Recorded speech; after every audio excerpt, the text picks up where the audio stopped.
Hi, and welcome to the Stop Chasing Skinny podcast, where every single Tuesday we interview a new guest to talk about topics to help you craft your own fit life. The title Stop Chasing Skinny comes from my own personal tagline of life begins when you stop chasing skinny. You see, I spent many years running many miles, taking many classes, and trying many diets, but none of those worked. So finally, I got down to the business of understanding what really matters. And it's not just about how much exercise you can do or how little you can eat. It's everything else that goes into it. So I created this podcast to help you so you can craft your own fit life. Every single Tuesday, you can listen to an interview with a guest, and now every Friday, you can listen to me a second time, where I take questions you have sent to me, and I spend about 15 minutes answering them.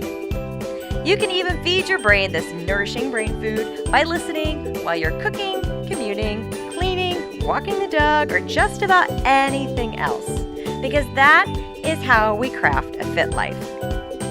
So let's get on with the show. Today we have Dr. Brandy McGill.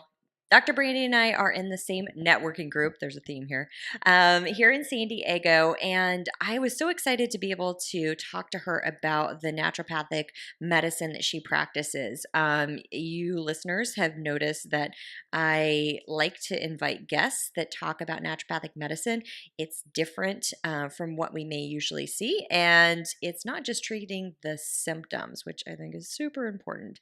So welcome to the show, Dr. Brandy McGill. Oh, thank you. Thank you for having me. Yeah, this is going to be so much fun. So can you tell us a little more about your background, where you're from, where you went to school, things like that, how you ended up in San Diego?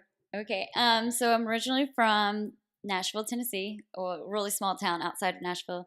And I went to school for my bachelor's degree at the University of Tennessee, and where I got my nutrition degree there. And then I went to University of Bridgeport, which is in Connecticut, which is one of the 6 accredited schools for naturopathic medicine. There's only 6 here in the United States. So that's important to really, when you're going to see a doctor, to make sure it's an accredited school because you want to have the right credentials. So I did also got summa cum laude honors in nutrition there too. So I double majored. And then I came out to San Diego because I hated the cold weather, basically. I think a lot of listeners can understand that. Yeah. So I'm so excited to talk to you about women's health from a naturopathic doctor's perspective, because that's really what you really specialize in. I mean, you do it all, but women's health is really your specialty, right? So, Yes. So the very first question I want to ask is, for the big picture here, how is female-specific health tied into a woman's overall health, such as energy levels, sleep, ability to maintain healthy weight, mental health? Did I miss anything there? So there is a couple more things that you didn't mention, but it's all really tied together. When you think of hormones, it can be either the cause of the issue or it could be the effect of the issue. So something else could be causing the hormones to be imbalanced. There's several things that can affect our hormones, like even our genetics, our gut issues. Even if you're not sleeping for a while, that can eventually cause your hormones to go out of balance. Even toxins that we're exposed to. One of the biggest ones is like the phytoestrogens that everyone's probably heard of, the plastics. Either microwaving them and like just drinking out of them is bad, causes extra estrogens that aren't good for us. The liver can cause hormone imbalances. So if something goes, if you're not detoxifying those hormones out, then that can cause an imbalance of hormones. And of course, our adrenals can also affect our hormones. Wow.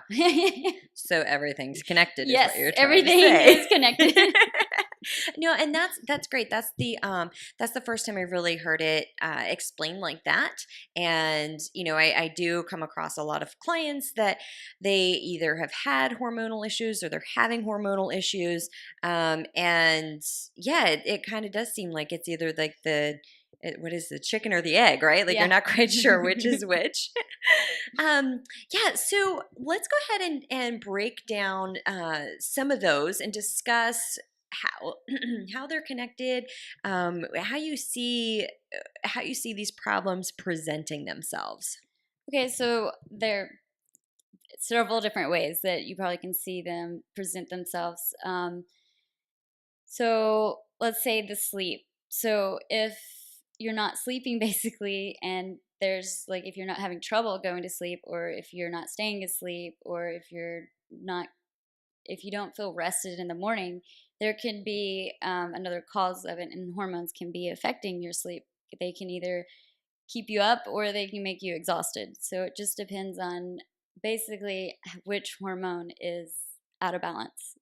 Wow. Yeah, Yeah. because a lot of times I think we just assume that it's something else. Like, I mean, obviously, sleep hygiene is the first thing that we look at, and Yes. if your sleep hygiene is on point, you're not sleeping with the TV on, things like that, then yeah, you kind of just go, well, now what? Yeah. Yeah. Wow, so it could be hormones. It could be hormones. Huh. So, what is next? Which other problems do you see? So, a huge one now that people are starting to look at more, and the way modern medicine is going into is genetics.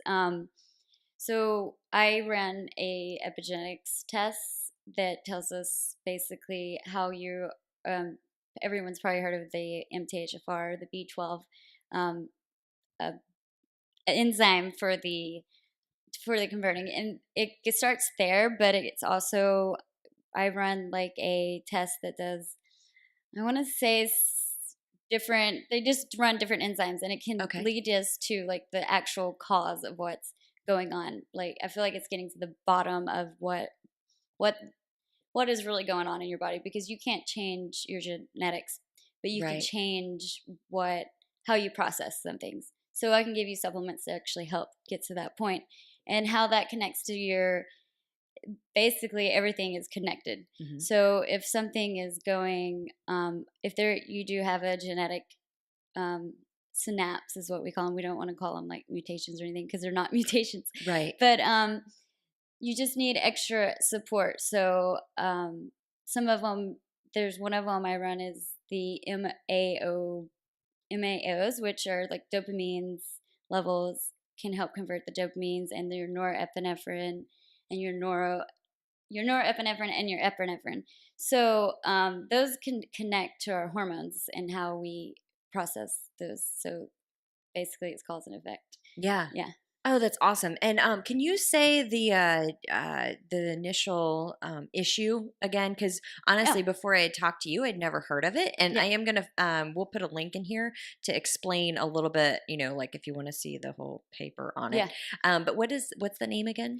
So they're calling it epigenetics. So it's our genes, basically, Okay. And our what's the DNA. B12 conversion So it's issue? MTHFR. Okay. Yeah, we probably can have a whole podcast just on that. Yeah, I know, right? Let's do that. Let's just put it on the schedule because that sounds really interesting. And I think it's crazy because science, like how it evolves, how it comes about, Hmm. how things are changing all the time. Yes.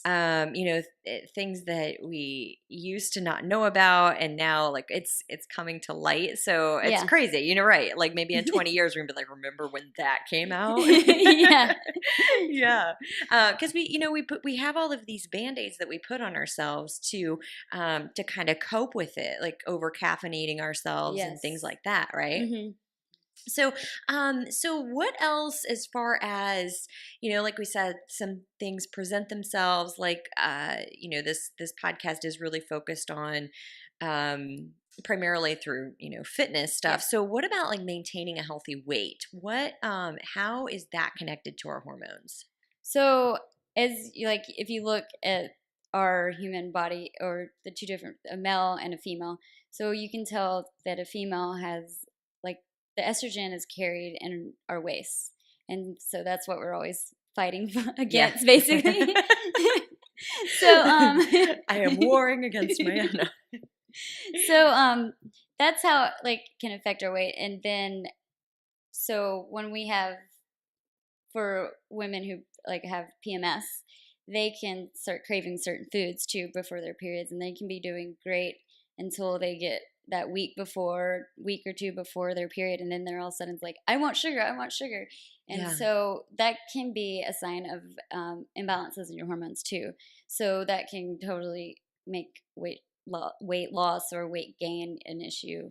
Yeah. For us. Well, I'm glad you brought that up, because a lot of times I hear, a lot of people just think it's willpower. Everybody thinks not everybody. A lot of people just automatically default to willpower. My willpower must just be awful. But there are a lot of other causes for having weak willpower, like maybe cravings. Yeah. And so our body kind of craves like what we need to. So balancing those hormones can help also like stop those cravings. Yeah. So that's one thing how the hormones kind of connect to our weight too. Yeah. And I would think too, like just the ability to maintain muscle and the ability to decrease body fat. If you're in this constant state of stress and your hormones are all out of whack, I would think your body would just be like in panic mode. Yes. Like, I don't know what to do. Yes, totally. And that's when our adrenals come in effect with our hormones too, is like, there's 3 different stages of adrenal fatigue or adrenal exhaustion. So the 3 stages are alarm, resistance, and then a complete exhaustion. So alarm is like you're basically you're in traffic and you're like, oh my god, like, oh my god, I can't do it. And then you continue doing this. And then resistance is basically, I got this, but you keep pushing yourself further and further. And then exhaustion is just like, I'm not going on anymore, basically. Yeah. So I can't get off the couch. Yeah. And so those adrenals when it gets to adrenal fatigue, it starts affecting your hormones too, because it just starts converting your all your hormones basically to the cortisol to keep producing more cortisol. So yeah. And so your cortisol. So this was something else that it keeps coming up. One person said that her doctor said, "Oh, I never test for cortisol because everybody's cortisol is always high." Well, when I finally got tested, mine was like in the basement. Yeah.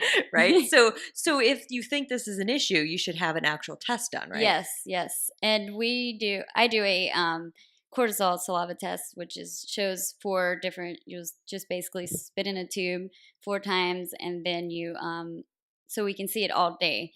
So some people, your cortisol is supposed to be high in the morning and then low at night, so we can sleep and rest. But some people either have it high all day, or they kind of go up and down, or they are completely what I call flatline, basically, of your adrenals. So it's completely at the bottom. And that's exhaustion stage. Yeah, that's where I was. And then, but I would kind of wake up a little bit more, like around 6 or 7 p.m. And I'd be like, really?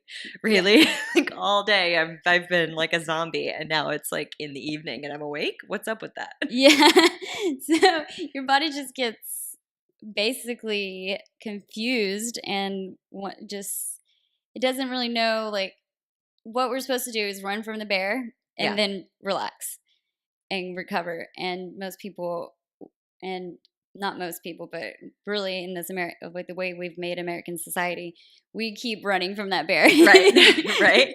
Or I feel like a lot of times we're sitting at the desk and like we're getting all stressed up, like stressed out, like we should run from the bear, but we never actually get out of the seat and run from the bear. So now we're just sitting in all that stress and we're like, Yeah. Seriously, that's what I feel like sometimes. Yep, and that's when we probably have stressed our adrenals a little too much already. So we want to prevent that from happening. Yeah. So we're going to take just a really quick break. We're going to come back and we're going to talk about how we can actually help our adrenals. Have you signed up for the 10-Day Jumpstart program yet? It's free. The SK Fit Life 10-Day Jumpstart program is 10 days of emailed lessons straight in your inbox. All of my best lessons straight to you for free. Go to www.skfitlife.com/free10day. That's FREE10DAY. See you there. And welcome back. Okay, so we've talked a little bit about. Well, actually, let's keep talking a little bit about how we stress those adrenals out. I've covered it on other episodes, but I don't think you can cover it enough because we continue to do it, myself included. So let's talk a little bit about some of those things. Like, people may see, oh well, I had to go through a divorce, I had to go through a move, I had a death in the family. You may see that as stress, a change of job, whatever. But that's just the tip of the iceberg. What are some of the other things that we are doing on a regular basis to stress ourselves out that we might not realize? One of the big ones that I see is, of course, people not taking time to actually sleep. Yes. And then harder when people do like push themselves with exercising too. Over exercising can stress their hormones out just as much as not exercising. Totally makes sense. Yeah. So like if I were running, 10 miles a day, that's probably a little much, right? Yeah. Yes. And then really restricting our diets can cause, not saying that you shouldn't restrict your diets at some points, but people who do it constantly, juicing, yes, is a huge one. Juicing, and cleansing, things cleansing, like that. Yeah, people who do it like every other month or even every month, like once a month they do it, can really put stress on your adrenals, even if sometimes if you don't even realize you're going in adrenal fatigue, and then you juice or something can actually push you further into the adrenal fatigue. Okay. So, like the straw that breaks the camel's back. Yeah. And then if someone has too much caffeine, some people think that, well, I'm tired, I need that caffeine, but it can also reverse the effects, because that's why you have that crash. You're like, okay, I'm good, and then you're like, no, I'm not. So I'm so bad. Yeah, those can cause really heavy and just everyday stress. Like you said, the moving can be a huge effect on you. There's like moving, moving away from family, moving towards family to some, and then a death in a family or huge stresses on us, and people think that they just need to cover it up with something else, or that they don't need to deal with it too. But those can be huge stresses on us. Yeah, and something else that I've had at least 4 major episodes of adrenal fatigue. I mean, to the point where I can't get out of bed kind of stuff. But I didn't recognize it at the time. Now I totally see what I was doing to myself. But one of the big things that I see too, and I had this myself, so I did fitness competitions for a few years, and after the show, in the fitness sport, if you want to call it that, it was known as like post show. Oh, she had a really bad post show, and that just meant that like she gained a bunch of weight after she had dieted and worked out so hard for this competition. And I mean, you could see why now as we're talking about this, like I see it in the Spartan race world too, in people who especially like brides, because you're planning. So do you see this on a regular basis? Like, is this something people should watch out for adrenal fatigue? I mean, whether you're physically or mentally pushing yourself, like do you have clients that come see you after a big event, or should come see you? They probably should. Or even before, like if you have a big event coming up, you can prevent the help your adrenals by herbs and supplements to help them just start functioning and just supporting them, basically, so you can handle that stress. So yeah. So now, what if somebody? I did say that we were going to talk about how to fix ourselves. So what if somebody does find themselves in a state of adrenal fatigue? Is that something that they can just fix on their own? Is it something that might be expedited if they come see you? I know for me, I did see a doctor. It still took me months. So you just have to be patient too, right? Mm-hmm. Yeah. So what about somebody who's trying to fix it on their own? Okay, so trying to fix it on your own, I would recommend you go and see a naturopathic, or some Western medicine don't understand the adrenal fatigue, or they don't want to. I don't know, but that's a different topic. Right. But, So yeah, I've heard that from clients where they're Mhm. like, "Oh, my regular physician just doesn't even acknowledge it." Mhm. And so, if they're not going to acknowledge it, first Yeah. find a doctor that That will. acknowledges Yeah. it and understands it, right? Yeah. So I wouldn't recommend you treating it on your own and trying to find. Unfortunately, the Google doctor isn't always right. Um, I actually just saw an article online that I think the Washington Post posted, but I'm not 100% on the reference. But they said like compared Google Doc to actual doctors, and they said like 98% the doctor's right, but 32% Google Doc is right. So that's Wow. like the comparison between it. And so like internet, all the stuff out there is not always trustworthy, and so you want to make sure you go see someone and just talking to someone. And my the first visit is an hour and a half, just so I can get to know you and get to know what's going on with you and get to the root cause of your issue. Another thing that's you don't want to treat yourself. One reason is that a lot of the supplements that are online now, there has been studies on this too, that people on Amazon especially actually come in, buy the supplements, and then they go home and change what there actually are in them. Oh, yeah. So they Yeah, and there's no regulation there on are it, no right? regulations. So, yeah, I haven't heard of that. I've Yeah. heard of like the supplement companies not actually like really keeping their Oh, quality yeah. control under, Mhm. under wraps. Wow, interesting. Yeah, Oh, so so they just you'll- change it out. And like, so you just took vitamin C. You just paid like $80 a bottle for some vitamin C. Yeah. But it might not have been vitamin C. Right. No, I mean, like maybe they changed it out with Yeah. something else. Like, Or you, like you said, the bigger, some of the companies that are on the shelves at most stores now, they're not what they put different stuff in there.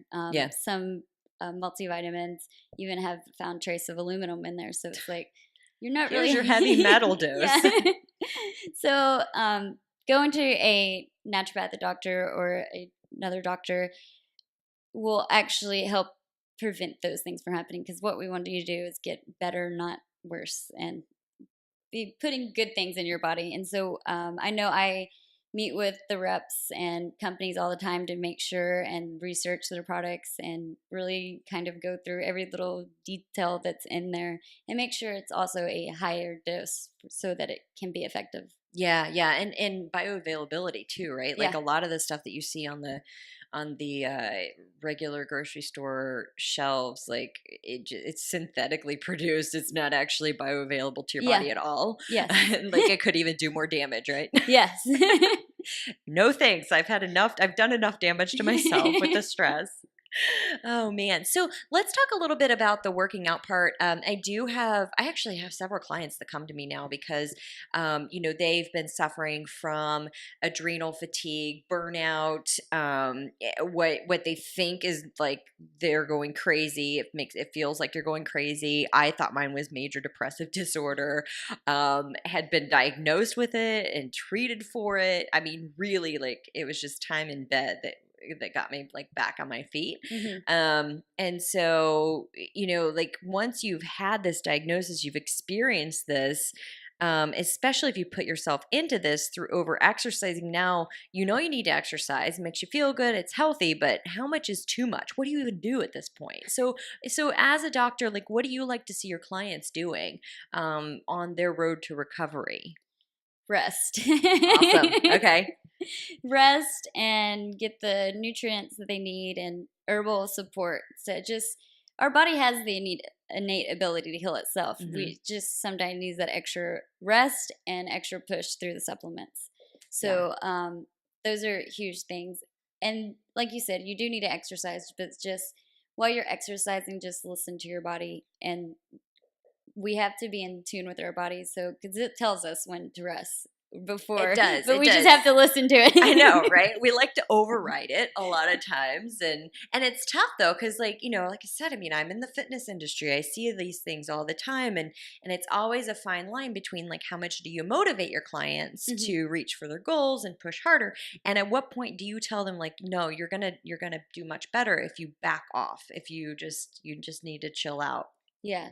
So when those symptoms like start occurring of I'm really in fatigue, and they also can start reversing, like they're working out all the time, but they're still gaining weight, Hmm. can be a big sign that you just need to maybe rest because your body starts stressing out and thinking it needs more of everything. And Right. so it Because starts holding on to that fat too. yeah, it's because it's like famine fat, right? Yeah. Like, oh my God, because like our bodies are like, oh, we used to go into these states of famine when Mhm. stress was high, and now stress is high. We must be in a state of famine. Yeah. We won't be at Yeah. this point. And since it's cold and flu season, like a good thing to point out is when you get a cold, sometimes it's time to rest.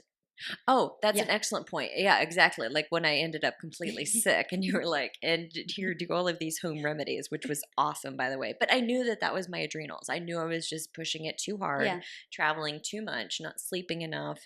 Um, even though I'm very conscientious of my exercise, I had done too many races in a row. So, yeah, you're right. So, sickness, like a lot of times I hear clients get very frustrated with their illnesses. Mhm. Oh, I'm sick again. But Yeah. really, that's a sign, right? Yeah, that's a sign. We have to listen to our bodies. A cold is there's a lot of things, of course, you can do for herbs and to help prevent a cold because you can't get it contagiously. But also, if you're getting a cold, it's your body can't help fighting the immune system. Your immune system's not going up to fight it, so you just need to really listen to your body and rest. Yeah, yeah. And I like your remedy of the socks, because I mean, whenever you have like wet cold socks Yes. and warm wool socks, like you have to lay down because you're not going Yes, anywhere. you are supposed to lay down and rest during this. So it's not really the socks, it's the rest. Well, the socks Just kidding. are supposed to help move everything around. So yeah. Yeah, so since we're talking about that, what can you just tell us real quick what that was that you recommended? I thought it was really interesting. So it's called the wet sock treatment. And so basics are you put really cold socks on before bed, and then put wool socks on top of them, Mhm. and then run to your bed and get underneath your blankets. And basically, while you're sleeping, you're warming up your socks. And so it's moving your lymphatic system, your blood flow, all those juices that we need, our immune system uses to fight the cold for. And so you do that for like 3 days, and it just every night. And so Yeah. you're resting, you're moving the lymphatics and stuff. So yeah, that's how it works. It's That's called awesome. hydrotherapy. So it's a form of hydrotherapy. So, Okay. Yeah. Oh, that's super It's just cool. one that you can take home with you, so you don't have to Right. see people. Yeah, because the last thing I want to do when I'm sick is see people. Yeah, so let's go. We've covered so much valuable information here. I do want to ask you too. So, what else? If you could just boil it down to one thing that you would like the listeners to take away from our time together, what would that one thing be? So based on our theme would be rest and recover. Awesome. Yeah. Yeah. No, I think that's great. It's great because, I mean, like I said, the fitness world and all the fitness magazines and things like that, rest is not sexy. Rest doesn't sell. Recovery just is not the same as like, here's the most recent killer workout, Yeah. Like it's just not. Yeah. But it and the naturopathic doctor just said it. It is the most important point of all of this. Mm-hmm. Yeah. So, so if somebody happens to be lucky enough to be in the San Diego area, how could they contact you? I mean, these tests are not like any other tests that, a regular doctor would do. I think it gives a lot of insight into basically the programming of your body, right? Because it's like a computer program for your body is what your hormones are. Yeah. How would somebody find more information about you? So you can go to my Facebook, which is Brandy McGill ND. It's really simple. Awesome. And I'll put that link in there. You can also find Instagram, and then hopefully I'm going to get my own website at the end of this month or November is my goal, even though the end of this month is like Monday, so that might be pushing it. I gotta rest and recover. Right? This is how problems start. But for now, you're on the manageyourage.com website, Yes. right? Okay, cool. And I'll put all that in the show notes too. Like I said before, I have so much respect for what you do and how you do it. I've known many people who have been treated, and doctors are really smart, so please don't take it like doctors don't know what they're doing. But I just have seen a lot of people being treated for symptoms, being just like put on birth control pills whenever all of a sudden they have female issues, and the birth control pills aren't actually solving it, right? Like they're just kind of masking it. Yeah. On that topic too, another thing I see a lot of is acne. Let's talk about that. Okay, I'm gonna put this in like the PS notes. Go ahead. So acne is, they give a lot for birth control for that, or an antibiotic which does more gut issues. And acne can be a sign of gut issue, but it can also be hormone imbalances, which hormone imbalances could lead from gut issues too. So right. So it's totally connected. So it all is connected. Yeah. Our skin is, for like eczema, psoriasis, and stuff like that, our skin is just another big detoxification organ. So we hear a lot about our liver, but our skin is, or what's going on inside sometimes comes out on our skin just because it wants out, basically. So it's trying to eliminate them. So acne, eczema, those all can be, there could be another cause that's causing the issue. So, okay. Yeah. And then, so one more thing about gut health, then my client asked which probiotics are best, liquid, refrigerated. What's your take on probiotics? Okay, so probiotics, there's a lot of different things. So some people say take it before bed because that's the best time, or take it with food. Really, you can take them. I think you should take them anytime as long as you get them in your system. Okay. The cold one, like I do recommend usually a cold one to keep it refrigerated. But when someone's traveling, I give them a one that's not refrigerated. Okay. So it's based on, really, there's all of those little bacteria that's on the back of the bottle. They have like this whole system of research on basically what those little bacteria treat. So if you have something, like the first thing that pops in my head, because I guess I'm a women's health doctor, is bacteriovaginosis. Yeah. There is a specific probiotic that actually helps prevent those or helps fight that more. Awesome. So it kind of depends on what you have, and so which one you need. Yeah. So that's a great example. I guess another one, since the client keeps that asked me the question, she has a lot of issues with her adrenals. Is there a specific probiotic that might help with helping to heal your adrenals? Honestly, there's one that doesn't pop in my head, but a good, just basic ones are the lactobacillus and the bifido. I can't think of the last part right now, but I don't even know how to pronounce any of them. Well, I'm sure we'll just put these in the show notes. Those are the most common ones. Okay. So the ones that you'll find anywhere. But like I said before, it's one of those things that you really should just see a doctor for. Yeah. Because that way we can figure out really why exactly what you're looking keep for. Failing too. Right. Because it can be something with your health too that's causing the adrenal fatigue. Yeah. That's a great point. And I'm so glad we covered that, like the, trying to fix yourself for something like this through, it's great to be educated, but you can't always just fix it yourself. Yeah. So awesome. Cool. Well, thank you so much. I really appreciated this. Was so much fun. Obviously, we could have just talked for hours, but somebody has to treat patients. Thank you so much for having me. It was so much fun. Yeah. We'll totally talk about the epigenetics thing another time. And that's going to be a whole other episode. Yeah. Yes. Thank you.